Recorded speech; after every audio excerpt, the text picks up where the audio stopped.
기도하겠습니다. 거룩하신 하나님 아버지, 하나님의 은혜와 또 인도하심의 은총을 힘입어서 이 아침도 다시금 이처럼 주의 전에 나와 찬송하며 기도할 수 있도록 이만큼의 은혜를 허락하신 것을 진심으로 감사드립니다. 저희들의 삶이 주님을 향할 수 있도록 마음과 생각과 뜻을 주님 앞에 내려놓을 수 있도록 또 이만큼의 평강을 주시고 또 육신의 건강도 이와 같이 주셔서 주 앞에 나올 수 있게 하셨습니다. 저희들이 때로는 마음은 간절히 원함에도 육신이 연약하여 또 의지가 박약하여 또 저희들의 삶의 정황이 너무나도 분주하고 산란하여 주님 앞에 겸손히 나와 기도하지 못할 때도 많이 있습니다마는 이 아침 이와 같은 은혜로 저희들을 붙들어 주셨고 또 이 하루를 시작하게 하셨사온즉 이 하루 동안 어떠한 일이 저희 앞에 있을지라도 오직 주님께서 이끄시는 그 평강의 은혜를 힘입어서 또 그 은혜 앞에 아멘으로 순종하며 나아갈 수 있게 하심으로 그 은총을 누릴 수 있게 하여 주시기를 간절히 기도드립니다. 하나님, 저희가 지금보다 훨씬 더 약해지고 어려워지고 힘겨워지고 또 저희를 괴롭히는 많은 일들이 저희 앞에 가득할지라도 주님께서 주시는 평강을 힘입어서 겸손히 또 담대하게 오직 주의 말씀만 붙들고 순종하며 의지할 수 있도록 은총을 베풀어 주시기를 기도드립니다. 저희 마음을 주장하여 주시옵소서. 저희의 마음이 오직 주님께로 향하게 하여 주시옵시고 이 세상 어지러운 일 가운데에 넘어지지 않게 하여 주시기를 간절히 기도드립니다. 새로운 대통령을 선출하기 위한 선거를 치르고 있습니다. 어제와 오늘은 사전투표가 진행되고 다음 주 화요일에는 본투표가 진행될 예정입니다. 하나님, 이 나라에 하나님의 평강을 허락하여 주시기를 원합니다. 각 후보가 저마다가 적임자라고 주장하면서 나라를 바르게 이끌 것이라고 또 평안하게 할 것이라고 부유하게 할 것이라고 모두를 만족시킬 것이라고 말하지만 그 가운데 저희들이 하나님을 알지 못하는 이들과 똑같이 생각하고 행동하지 않도록 주님 저희들을 주장하여 주시기를 간절히 기도드립니다. 더러는 저희 마음에 드는 사람을 뽑으려고 하기도 할 것이고 또 주변에 있는 사람들이 마음에 든다고 말하는 사람에게 저희도 저희의 주권을 행사하려고 할런지도 모르겠습니다. 하오나 저희들 하나님이 보시기에 어떠한 인물들인지 또 하나님이 보시기에 어떠한 삶을 살았는지 또 어떠한 그러한 지도자로서의 저희들 앞에 보여진 모습들이 있었는지를 잘 분별하여서 하나님의 시각이 기준이 될 수 있도록 도와주시옵시고 하나님을 바라보고 하나님을 의지하는 그 삶의 태도가 지금껏 어떠했는지를 하나님의 주권 가운데 볼 수 있는 안목을 갖게 하여 주시기를 간절히 기도드립니다.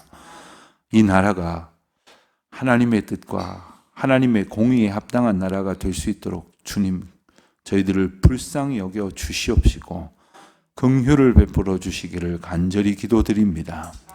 하나님, 사람이 이끄는 나라가 되지 않게 하여 주시옵시고 특정한 세력이나 정파가 끌고 가는 나라가 아니라 하나님이 이끄시는 나라 되어짐을 저희들이 간절히 고백하며 의지하며 또한 소원할 수 있도록 주님 은총을 베풀어 주시기를 기도드립니다. 이 나라의 공직을 맡은 수많은 분들이 있습니다.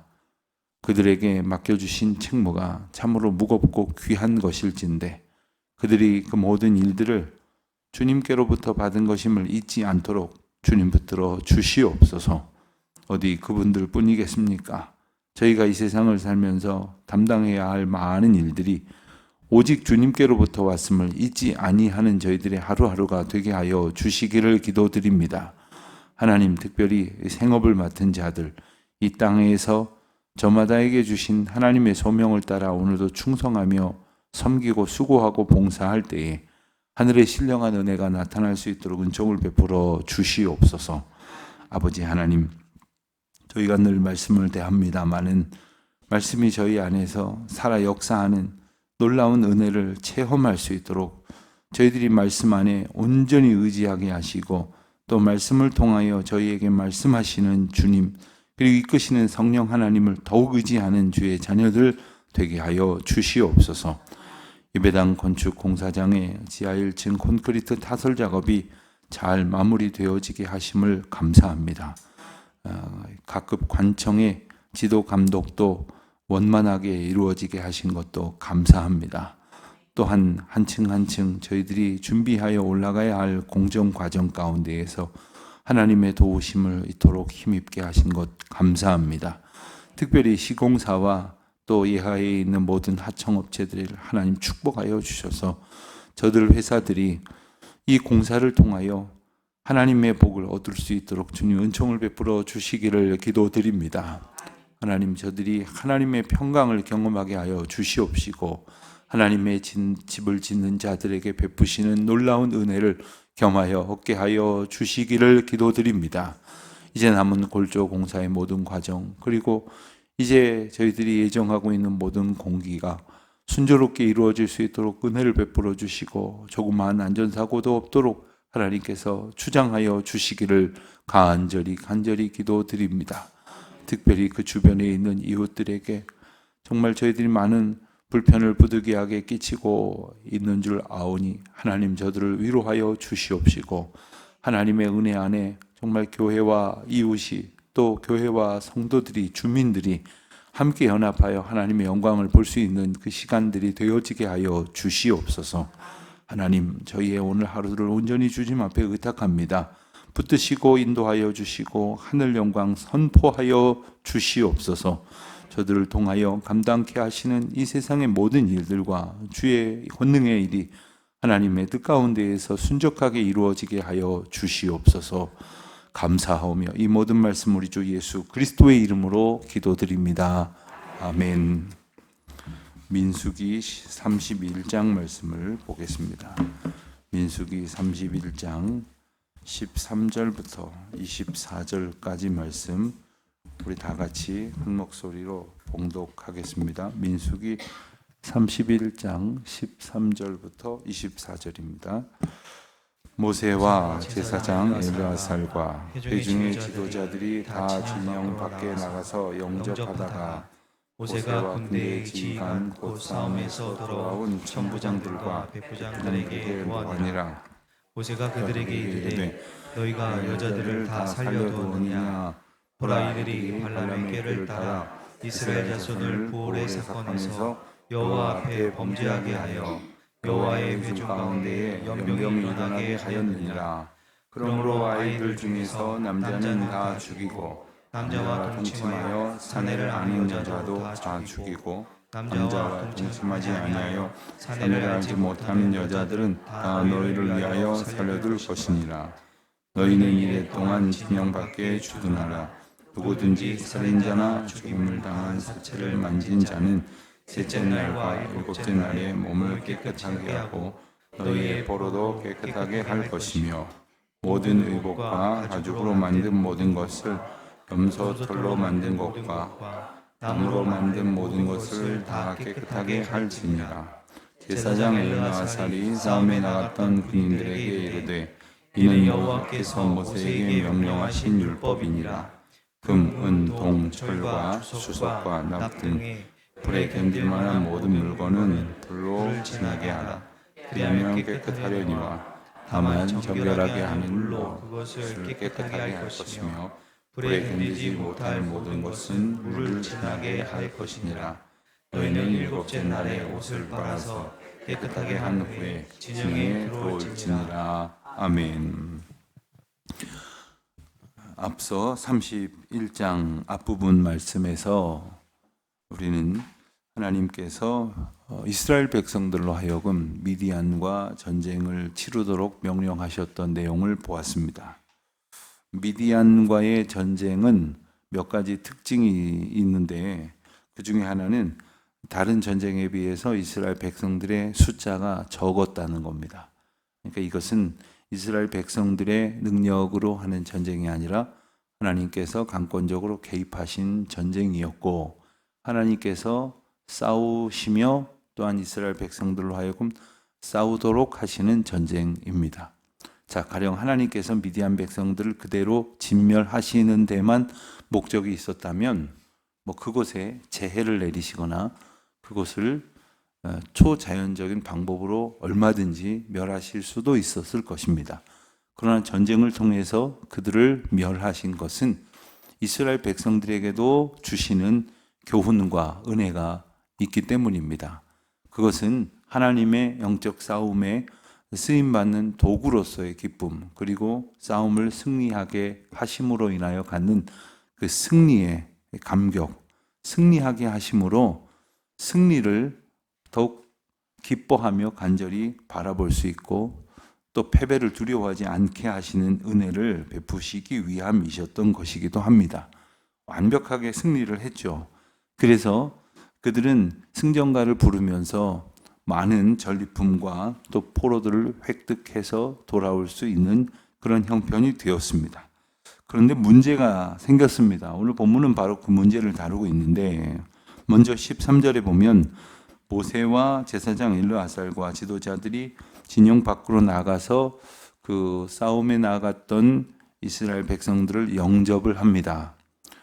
굳이 이렇게 진영 밖에 나갔던 것은 그렇게까지 해야 할 대단히 귀빈이거나 대단한 예우를 갖춰야 한다는 측면에서가 아니라, 전쟁에 나아갔던 사람들이 바로 허물을 가지고 있다거나 아직 문제를 해결하지 못하거나, 오늘 본문에도 나오는 것처럼 정결례를 다 갖추지 못하고 진영 안으로 들어오지 않도록 하기 위함의 방법입니다. 그러니까 그 과정을 다 거치고 영접을 하게 되면 여러 날이 지나게 될 것이니 아예 모세와 지도자들이 진영 밖에까지 나가서 그들을 영접했던 것입니다. 그런데 그들 가운데에 문제가 있었고, 모세는 지휘관들을 크게 책망하며 그 분노를 표시했다. 14절 말씀에 그렇게 나옵니다. 그런데 14절을 가만히 보면 그 백성들 가운데 한두 사람이 어떤 사욕이라든가 일탈적인 실수로 인해서 범죄가 발생한 것이 아니라 지도급 인사들인 지휘관들이나 천부장, 백부장들, 그러니까 리더들이 잘못함으로써 모든 백성들이 이 잘못을 저지른 그러한 정황이라는 것을 알게 됩니다. 리더들이 얼마나 중요한가라는 것은 두말할 필요가 없겠으나, 특별히 리더들의 명령이 곧 생명과 직결되어지는 전장에서의 명령은 더욱 그럴 것이며, 그렇기 때문에 지휘관들이 얼마나 바르게 그 지휘 체계를 이끄느냐는 것은 말할 것도 없이 중요한 문제인데, 이들은 이런 큰 잘못을 범했던 겁니다. 우리가 영적 싸움 가운데에서 우리가 누군가를 이끌고 또 이끄는 영향력을 미치게 된다면 이와 같은 중요함이 우리 모두에게도 있음을 우리는 잊지 말아야 할 것입니다. 모세가 책망을 했던 이유는 바로 15절에 나오는 대로 여자들을 다 살려두었다는 겁니다. 여자들을 죽여야 했다는 말인데, 그 이유를 16절에서 설명을 하기를, 이 내용은 이제 민수기 25장에 나왔던 내용인데, 모압의 여자들이 발람의 꾀를 따라서 이스라엘 자손들을 유혹하여 여호와 앞에 범죄하게 했던 그런 사건이죠. 이 사건으로 인하여 하나님께서 전염병으로 치셨고 24,000명이 죽임을 당했던 사건이 있었음을 상기시켜서 말하고 있는 것입니다. 그 일이 바로 하나님 앞에 치명적인 범죄였고, 그리고 너희가 살려둔 그 여인들이 바로 그때에 동원된 여인들이다 라는 이야기를 하시는 겁니다. 그러니까 그 죄의 그 결과를 벌써 잊었느냐 하는 말씀이고, 결코 잊지 말아야 할 집단적인 잘못이었음에도 불구하고 그들은 마치 다 잊어버린 자처럼 행동을 했던 겁니다. 필요가 있었다고 생각이 들어서 살려두었을런지 모르지만 하나님께서 미디안 백성들과의 전쟁 가운데에서 명하셨던 가장 중요한 것 중에 하나는 다 진멸하라고 하셨던 거죠. 진멸하라고 하셨던 소위 헤렘 전쟁에 해당이 됐는데 살려두었다 하는 이유. 그래서 17절에 보서 모세가 명령의 내용을 다시금 분명히 말합니다. 남자는 다 죽이고 사내를 아는 여자도 다 죽여라. 남자를 다 죽이라는 얘기는 전장에 나온 남자들을 말하는 겁니다. 이스라엘 백성들과 전쟁을 치루었던, 그리고 사내를 아는 여자라는 이야기는 말씀드린 것처럼 이스라엘 백성들을 유혹하여 범죄케 하였던 일에 동원되었던 자들이라는 뜻입니다. 남자를 아는 여자, 혹은 그렇지 않은 여자를 어떻게 구별하느냐. 아마도 나이로 보아서나 행색으로 보아서나 혹은 여러 가지 장신구 같은 것으로 이렇게 보아서 구별을 했기 때문에 아마 그런 것으로 기준을 삼았을 것입니다.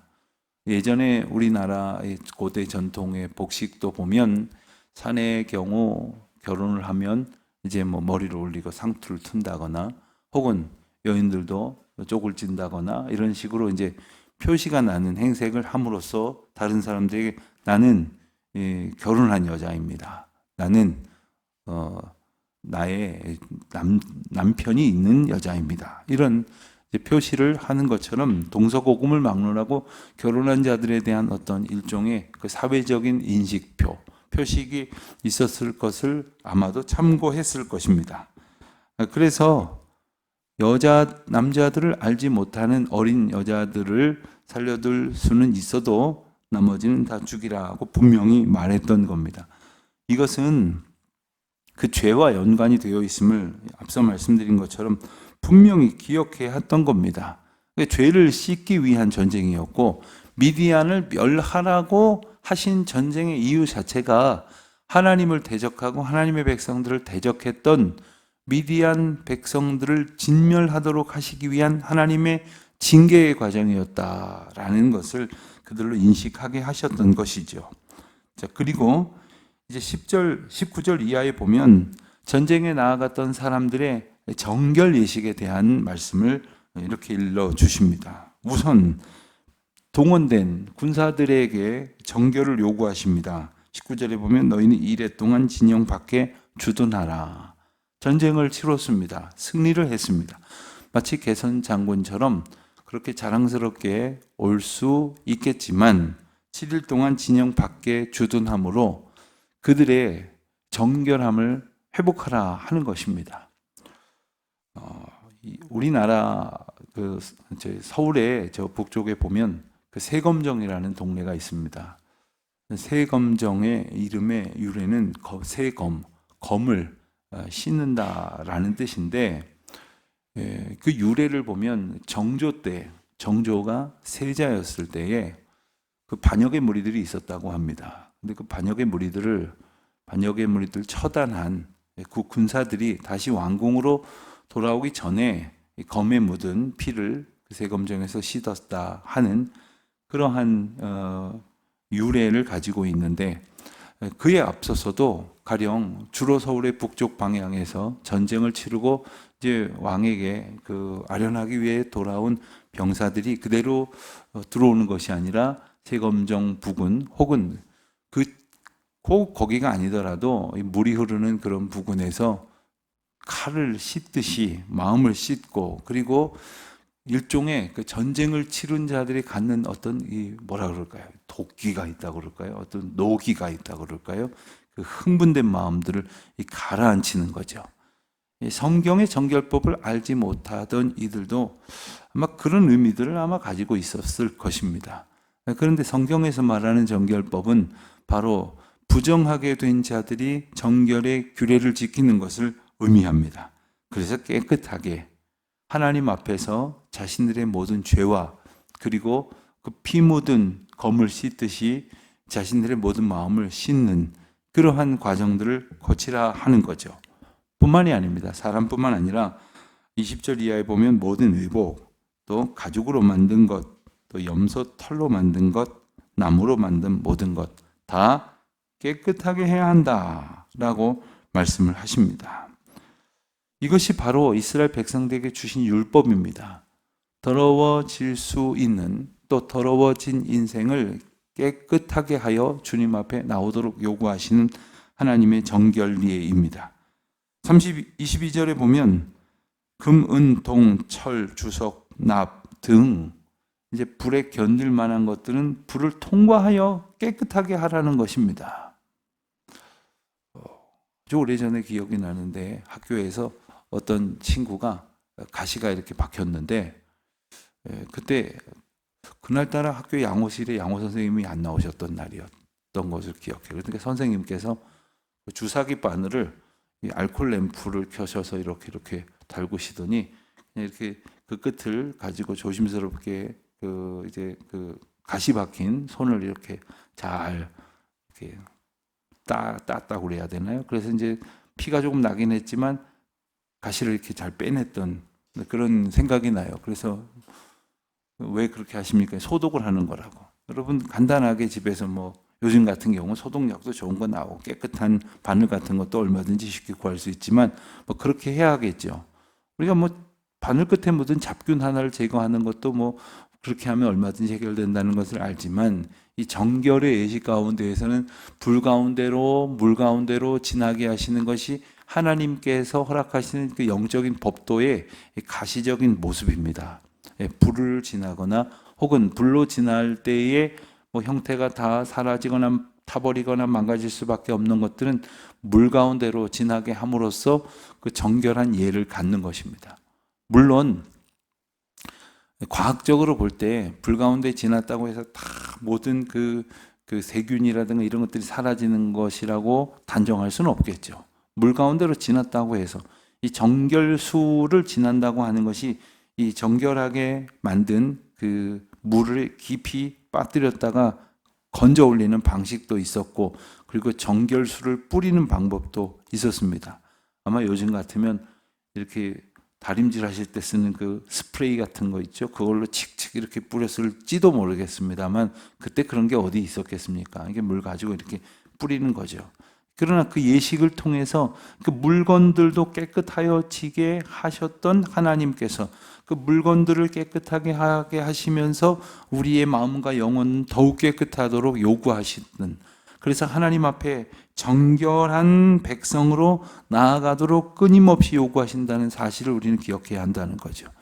전쟁의 상황은 가장 극단적인 상황입니다. 인생이 겪을 수 있는 가장 극단적인 상황이 전쟁 아니겠습니까?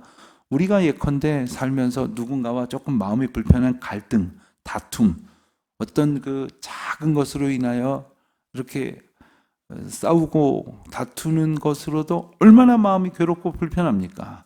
그런데 전쟁을 치르는 것은 죽이거나 죽는 겁니다. 그런 상황 가운데에 처해졌을 때에 가질 수 있는, 갖게 될 수밖에 없는 그 인간의 완악함, 그리고 하나님을 전적으로 의지하기보다는 내 힘을 의지할 수밖에 없도록 되어진 그 모든 죄악성을 다 깨끗이 씻어내기 위해서, 씻어내도록 하기 위하시는 것이죠. 오늘 우리는 전쟁은 아니더라도 때로는 우리의 형편 가운데 전쟁 같은 상황을 살아갈 때가 있습니다. 나도 모르게 전쟁을 치르는 군사들 못지않게 마음이 악독해지는 경우가 있습니다. 남을 미워하고 그리고 판단하고 나의 의만을 드러내려고 하는 그런 때가 또 얼마나 많습니까? 그럴 때마다 하나님께서는 우리의 마음이 정결하여지고 거룩하여지도록, 그래서 죄를 회개하고 죄를 지을 만한 요소들을 경계하도록, 그래서 하나님 앞에 거룩하고 정결한 백성이 되어지기를 날마다 회복하도록 우리를 이끄신다는 거죠. 우리가 하나님 앞에 온전하여지는 백성이 될 수 있도록 오늘도 하나님의 은혜대로 살지만 은혜대로 사는 복을 우리가 마땅히 얻을 수 있도록 정결하여지기를 힘쓰는 시간들, 그러한 날들이 될 수 있기를, 그래야 날마다 주님 앞에 정결한 백성이 되도록 힘쓰는 주님의 인도하심의 은혜를 더욱더 사모하는 저와 여러분의 또 하루가 되시기를 주님의 이름으로 축원드립니다. 하나님 아버지, 저희를 정결하게 하여 주시옵시고 주님의 백성에게 약속하신 은혜와 허락하신 은총의 시간을 살아가기에 부족함이 없도록 저희들을 복되게 하옵소서. 예수님의 이름으로 기도드립니다. 아멘.